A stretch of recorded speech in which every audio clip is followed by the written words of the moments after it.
মোটরসাইকেলের সাথে মোটর বাইকের অ্যাক্সিডেন্টে আহত দুই চালক। পূর্ব বর্ধমান জেলার মন্তেশ্বর ব্লকের জামনা পঞ্চায়েত অন্তর্গত মঙ্গলপুর মোড়ে দুই মোটরসাইকেলের মুখোমুখি অ্যাক্সিডেন্টে দুই মোটর বাইক চালক আহত। একজনের বাড়ি দীর্ঘনগর নাম বাপ্পা দে, অপরজন দেওয়ানি গ্রামে বাড়ি নাম বিজয় দাস। খবর পেয়ে ঘটনাস্থলে পৌঁছায় মন্তেশ্বরের পুলিশ। অ্যাক্সিডেন্টে গুরুতর আহত হয় বিজয় দাস। স্থানীয়রা দেখতে পেয়ে তাড়াতাড়ি বর্ধমানে নিয়ে যাওয়া হয় বিজয় দাসকে এবং বাপ্পা শেখকে মন্তেশ্বরের স্বাস্থ্য কেন্দ্রে নিয়ে আসেন মন্তেশ্বরের পুলিশ। মন্তেশ্বর স্বাস্থ্য কেন্দ্রের চিকিৎসক দেখার পর বাপ্পা শেখকেও বর্তমানে রেফার করেন এবং সাংবাদিকদের সামনে বাপ্পা শেখের আত্মীয়রা কি বললেন শুনেন।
ওনার অ্যাক্সিডেন্ট হয়েছে, সাতগেছিয়া গিয়েছিল আসার বাড়ি যাওয়ার সময় দীর্ঘপাড়ায় মঙ্গলপুরের মোড়ে মোটরসাইকেল অ্যাক্সিডেন্ট হয়।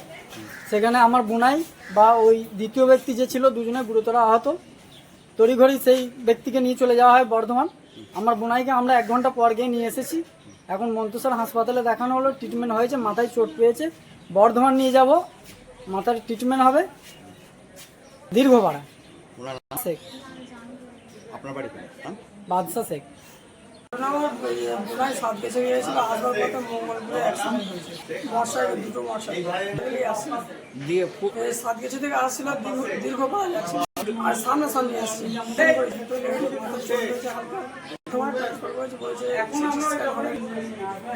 বাপ্পা শেখ। স্বামীর নাম? গ্রামের নাম দীর্ঘপাড়া। আচ্ছা, এই যে ভদ্রলোককে নিয়ে এসেছি, উনিও নাম বললেন জাহাঙ্গীর শেখ। উনি কে? আপনার স্বামী। উনি এখন সুস্থ আছে? দেখলেন সুস্থ আছে তো? কি করে হয়েছে একটু বলবেন? আচ্ছা, তো এসে কিছু শুনতে পেয়েছেন? বাইকের সাথে কোথায় থেকে আসছিল? সাতগাছিয়া থেকে কোথায় আসছিল? বাড়ি আসছিল। কোন জায়গাটাতে হয়েছে ওটা? মঙ্গলপুর। আপনার স্বামীর বয়স বলতে পারবেন কতটা? 25 বছর। আপনি এখন সুস্থ দেখলেন?